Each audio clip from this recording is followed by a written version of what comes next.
I'm John Davis, and this is Motor Week. Join us as we look at EVs in America today with a roundup of affordable battery electrics. Pat Goss on charging basics. Greg Carlos gets amped up over the edge. Stephanie Hart on growing charging convenience. Plus BMW's latest X5 plug-in hybrid. So come drive with us next.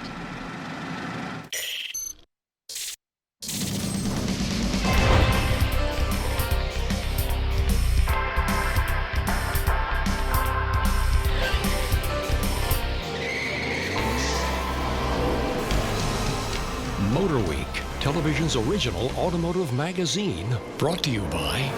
For more than 30 years, Lucas Oil Products has helped people tackle mechanical problems in the automotive, marine, and industrial fields.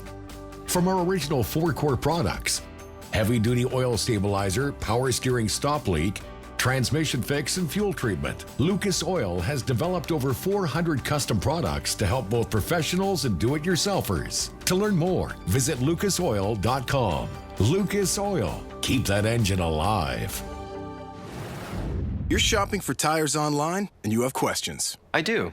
We're TireRack.com and we have answers and tools to help. Like our tire decision guide.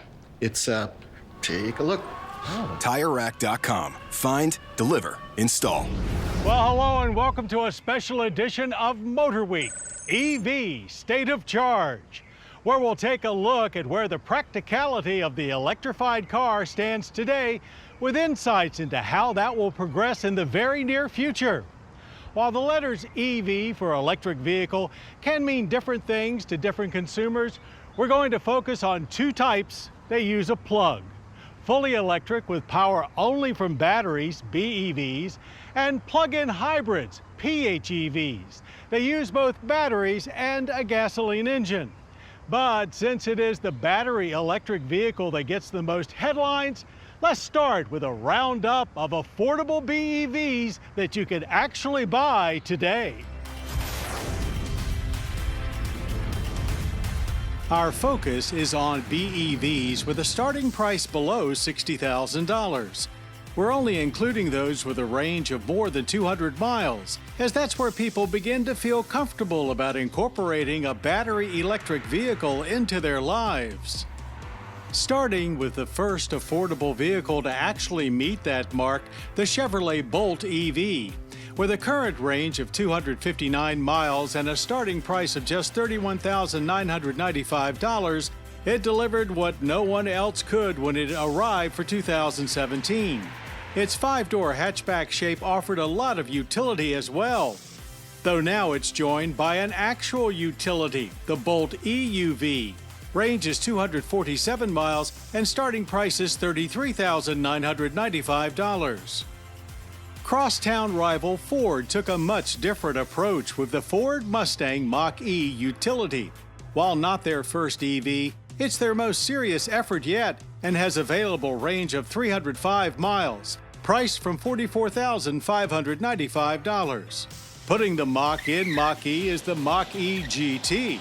With 480 horsepower, this one's for the performance-oriented Mustang buyer, though it sacrifices range down to 270 miles. Hyundai, also no stranger to BEVs, currently offers the Kona electric utility with a 258-mile range and base price of $35,225, though it's soon to be eclipsed by the Ioniq 5, which will offer up to 300 miles with a starting price around $45,000. Kia will make a version as well known as the EV6. Range with all-wheel drive is 265 miles for special $58,500 first editions. It joins Kia's now veteran Niro EV wagon that delivers 239 miles of range for $40,265. The Nissan Leaf hatchback laid the blueprint for all entry-level EVs. Constant updates since have kept it more than relevant, boasting up to 226 miles of range with a starting price of only $28,375. But it's the Aria that is Nissan's latest EV offering, This SUV comes with up to 300 miles of range with a base price around $40,000. While European makes have mostly embraced PHEVs, there's a new brand making big BEV waves, Polestar. The Polestar 2 hatchback handles like a world-class sports sedan with a range of up to 265 miles, starting at just $47,200. That brand is owned by the Geely Group, the parent company of Volvo, which has a pair of EVs to choose from. The Volvo XC40 Recharge SUV starts at $56,395. Though with 208 miles of range, it just breaches our 200-mile criteria. The Volvo C40 Recharge hatchback ups the range a tad to 210 miles for the price of $58,750.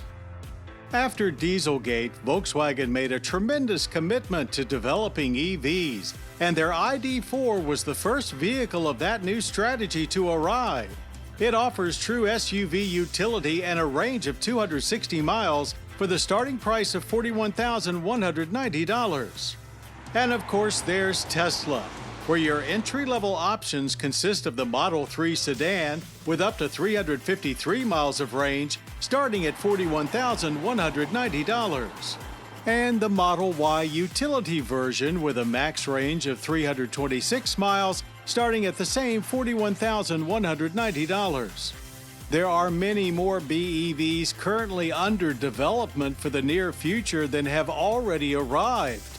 But as you can see, if you want to go all electric today, there are already a lot of impressive designs to choose from.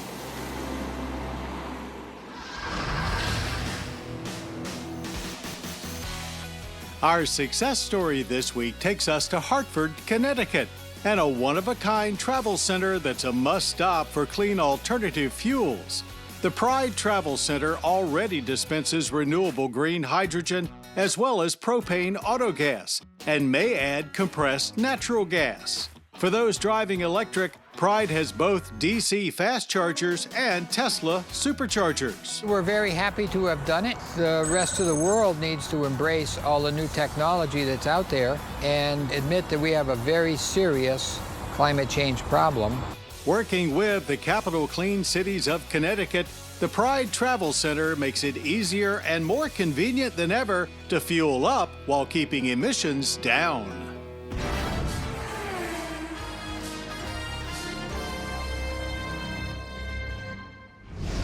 As automakers launch more and more electric vehicles, folks eager to reduce their carbon footprint might think that ditching their current car and buying new is the only option. But our over-the-edge guy, Greg Carlos, has found another way of plugging into the EV movement. Whether it's stereos or turbos, the automotive aftermarket has conversion kits for just about everything. But what if you want to turn your gas guzzler into an EV? Well, here at Amp Revolt in Lancaster, Pennsylvania, they specialize in clean conversions. 12 years ago, Brandon Hollinger was just a musician driving a gas-powered car to and from gigs. So I was looking for alternatives to the basic internal combustion engines and diesel engines that we were forced to use, basically. So Brandon decided to convert to electric, and with 2 Saab 9.6s and 0 automotive background, Brandon went where everyone goes for expertise, the internet. I stumbled upon some very key YouTube videos, and after about 6 months of research and about 3 months of building, I was driving to work every day reliably.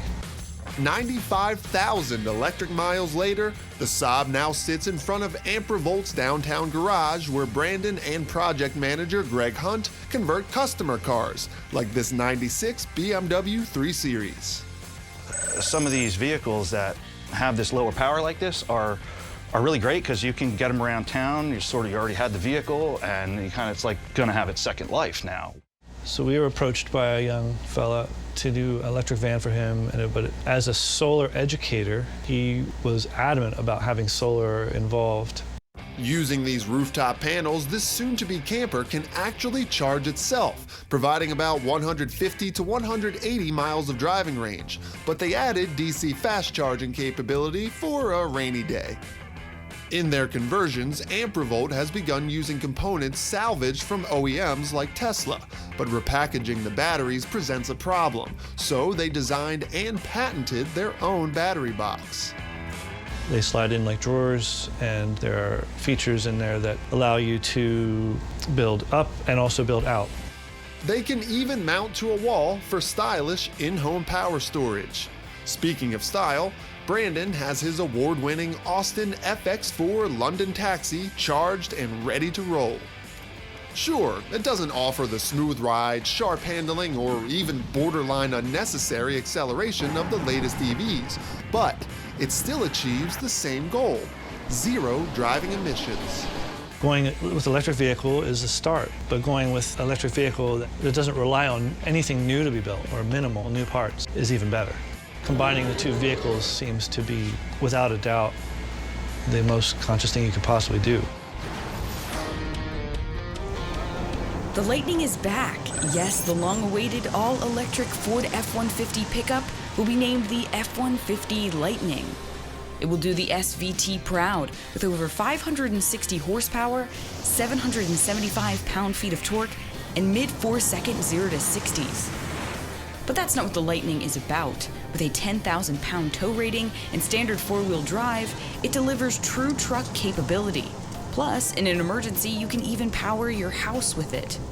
As the EV version of America's bestseller, Lightning is a big step forward for battery power. Ford is clearly a leader when it comes to pickup trucks, and cars like this Mustang Mach-E GT are proof that they've done their homework when it comes to building a practical and powerful electric vehicle. Putting the two together in the F-150 Lightning, that's definitely a recipe for success.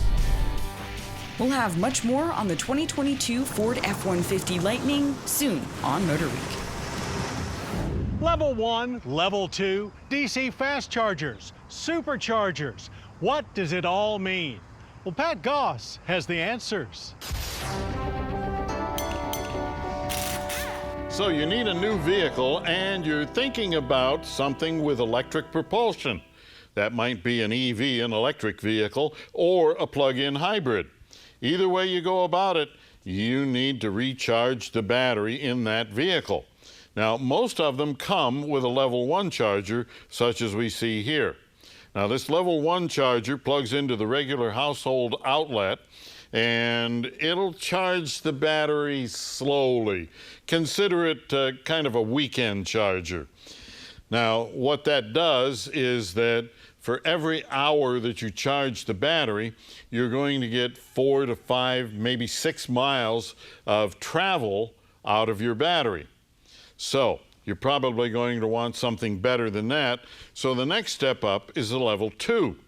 Now, this is a little bit different because you may have to have an electrician come in and do some wiring because it requires a 220-volt input.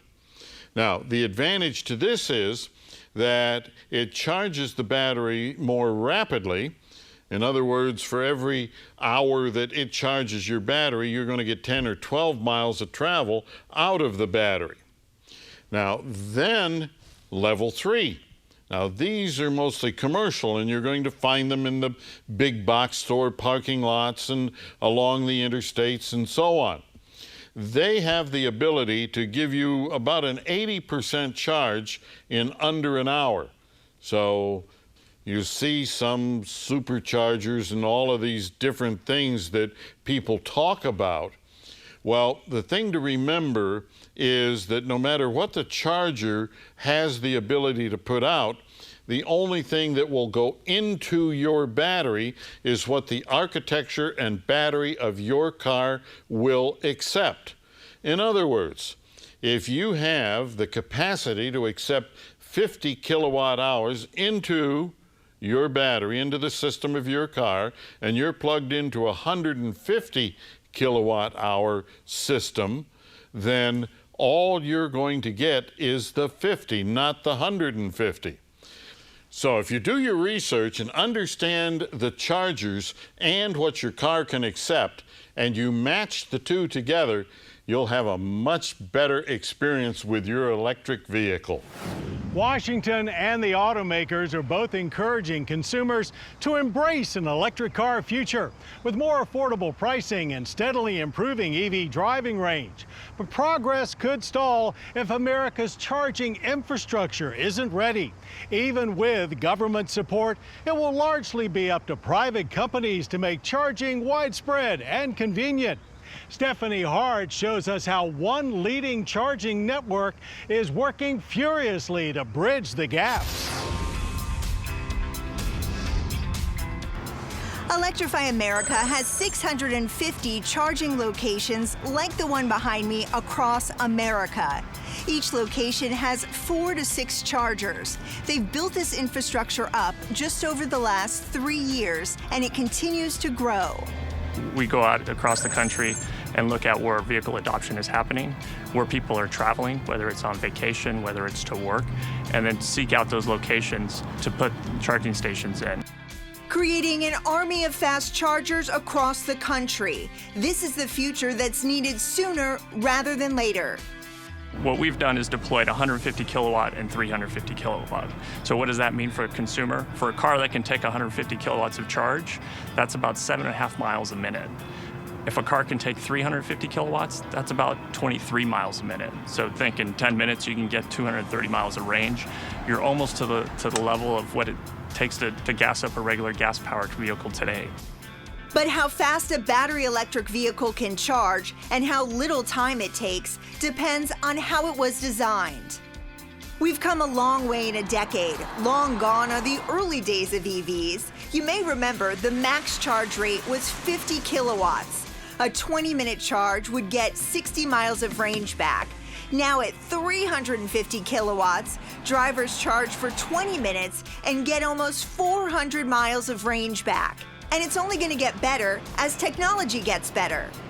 At Electrify America, advances in technology and customer convenience starts at their Center of Excellence lab. We went behind the scenes to take a closer look. Various automakers are making electric vehicles today, and so that infrastructure needs to communicate in a certain way to the charging stations that we're putting out. So it's vital that we test every vehicle that comes to market so that we can ensure the best consumer experience and a no-issue charging experience for that consumer. President Biden has set a goal that 50% of all new vehicles on our roads by 2030 will be EVs.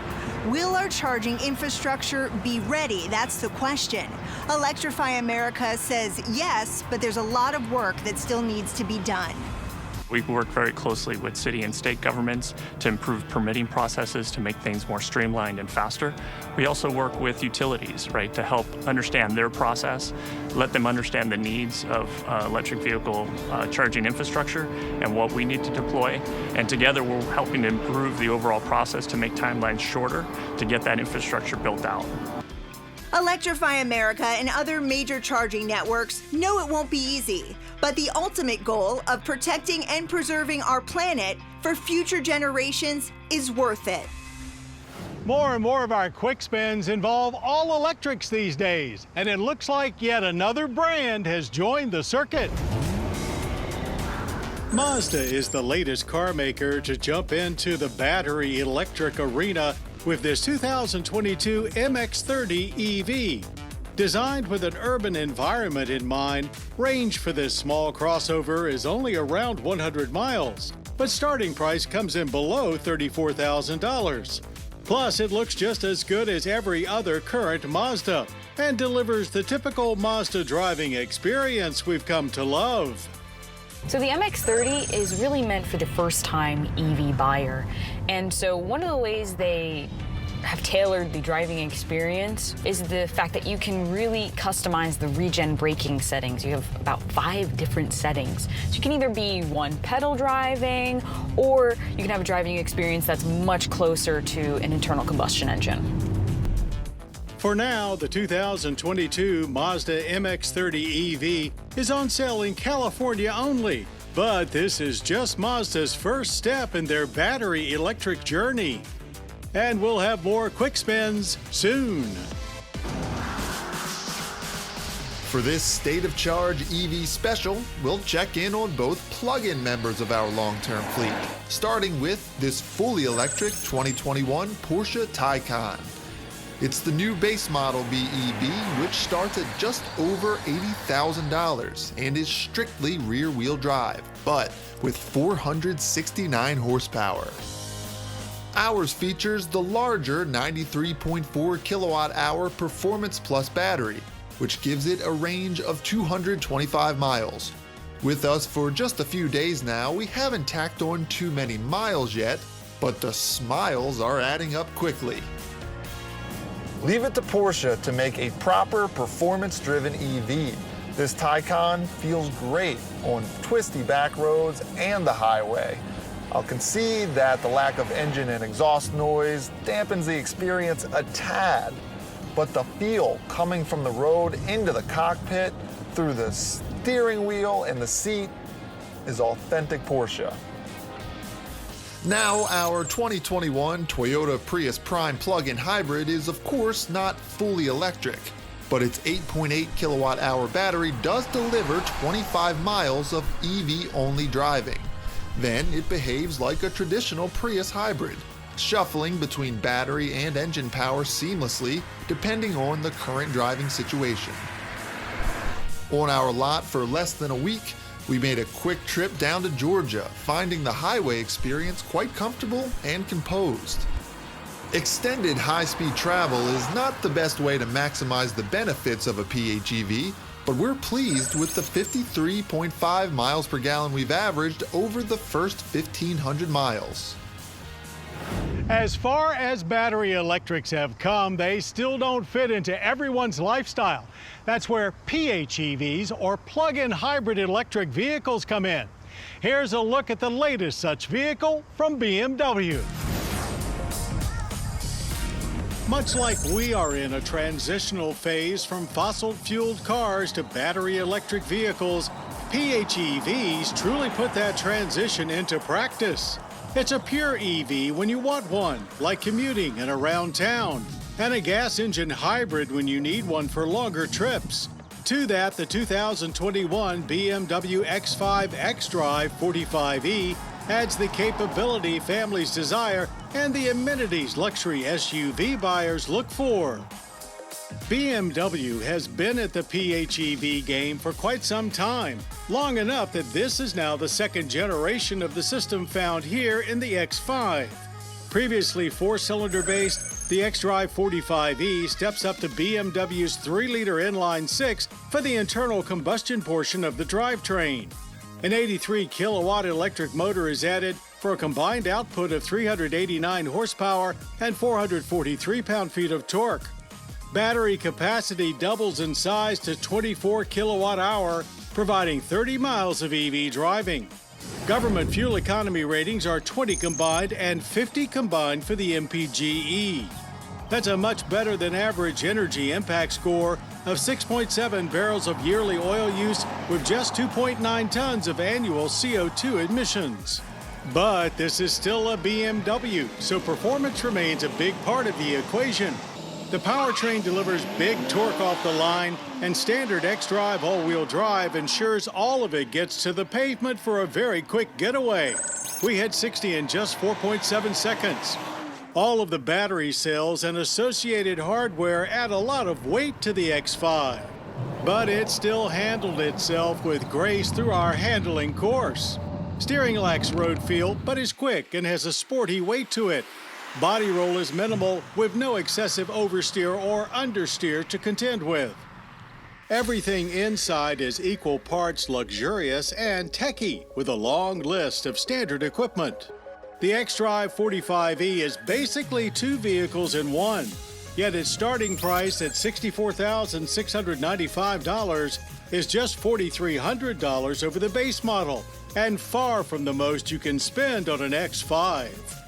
The 2021 BMW X5 xDrive45e PHEV is a capable and luxurious family utility and an easy way to get a taste of what battery power can offer. Well, that's our Motor Week EV State of Charge special. I hope you enjoyed it. Now, for more Motor Week, including daily news updates, podcasts, and even complete episodes, why not plug into pbs.org/motorweek? And I hope you'll join us next time when we're back to internal combustion with the new gen Honda Civic sedan and hit the track in the Lotus Evora GT. Till then, I'm John Davis. We'll see you right here on Motor Week. To learn more about Motor Week, television's original automotive magazine, visit pbs.org/motorweek. To order a DVD of this program, call 1-800-873-6154. Motor Week has been brought to you by... For more than 30 years, Lucas Oil Products has helped people tackle mechanical problems in the automotive, marine, and industrial fields. From our original 4-core products, heavy-duty oil stabilizer, power steering stop leak, transmission fix, and fuel treatment, Lucas Oil has developed over 400 custom products to help both professionals and do-it-yourselfers. To learn more, visit lucasoil.com. Lucas Oil. Keep that engine alive. You're shopping for tires online and you have questions. I do. We're TireRack.com and we have answers and tools to help. Like our tire decision guide. It's, take a look. TireRack.com. Find, deliver, install.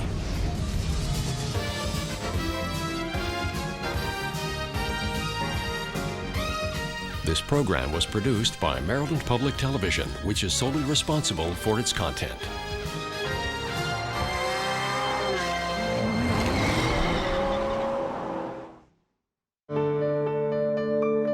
You're watching PBS.